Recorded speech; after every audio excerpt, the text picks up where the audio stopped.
محمد بن عبد الله ورحمة الله وبركاته. وسيطة بشبه كما جسم إلي جولو إلي داوة طلب والون àwọn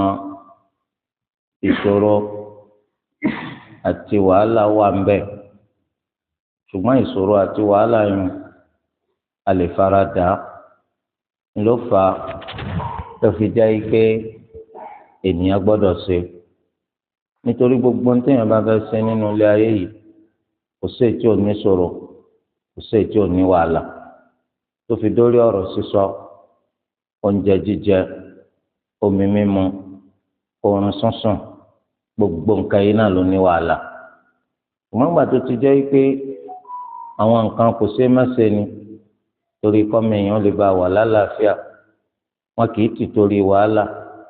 àti ìṣòro tó wà ń bẹ kí wọn pàtì ìdí ni Olúwa fi sọ fún wa pé wasta'inu bis-sabri was-salah wa innaha lakabiratun illa 'ala al-khashi'in máa wá ìrànlọ́wọ́ Allah pẹ̀lú ṣíṣe sùúrù àti mímáa ṣe sọ̀lẹ́ nǹkan tó ṣòro ni o àyàfi fáwọn ẹni tó ní tẹríba ọkàn ètò túmọ̀ sí wípé kò lè wá lásán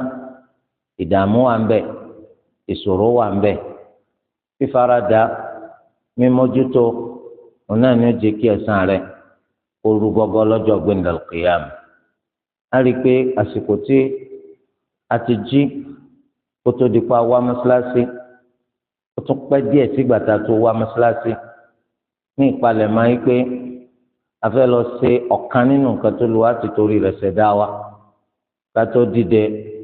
ká tó ṣe mára ká sálùwàlá ká gbàsọ wá wọ̀ ọ̀pọ̀lọpọ̀ náfìlà lọ́pọ̀lọpọ̀ tún ti sẹ́ńlé kó tó di pé wọ́n wá sí mọ́ṣáláṣí gbogbo nǹkan tó lu wá ẹlẹ́dàá wa tí wọ́n máa wò mẹ́dàá láàánú tẹ́tọ̀ òfin ní ṣe àṣeṣòfò tí ó fi rere jẹ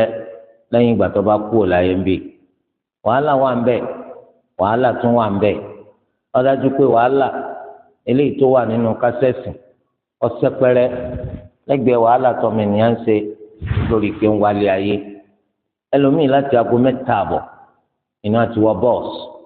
lórí pé àwọn ń lọ bí iṣẹ́ agogo 7:00 ọmọlúwàbí náà ló ti wọ bọ́ọ̀sì lórí pé ń lọ bí iṣẹ́ torí pé ọba fẹ́ gbowó oṣù ẹ̀rí pé tẹ́ bá wo gbogbo èèyàn tó wà nù bọ́ọ̀sì yẹn tí wọ́n bá tó 100 ó ṣeé ṣe kọjá pé èèyàn 2 ní oṣù ó ṣeé ṣe kọjá pé èèyàn 2 ní oṣù àtẹni tí ń wa ọkọ̀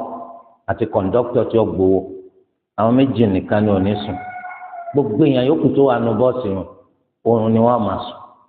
ọ̀dà ńgbà tí bọ́ọ̀sì gbéra láago 7:00 láago 7:00 la dé ibi tá a ti fẹ́ wọkọ̀ láíláí wọ́n ti tò kalẹ̀ láti bí aago 7 káago 7 tó lù àwọn ẹni tó wà wájúwájú ńlọkọ̀ tí wọ́n gbéra láago 7:00 wọ́n sùn débì kan tí wọ́n fi dìde tí wọ́n fi ń wẹ̀ tí wọ́n fi gba ọ̀nà station tí wọ́n ti lọ wọkọ̀ lọ wọ́n wọkọ̀ tán oníkálukú fọrùn bẹ́ẹ̀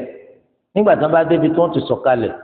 wọ́n jẹ́ lómi jíjíjí kó tó di kó dìde àsìkò tí wọ́n bá tún parí sẹ́kẹ́ńtì ẹ̀rí pé ọ̀run tuntun máa kún kálukú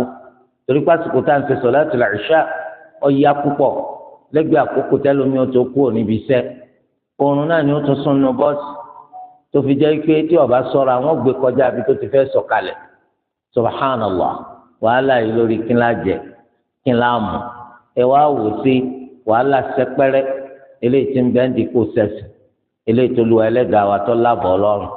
torí ẹ̀ náà wọ́n sọ pé ẹni tó bá rí pé mọ́sálásí dọ̀tí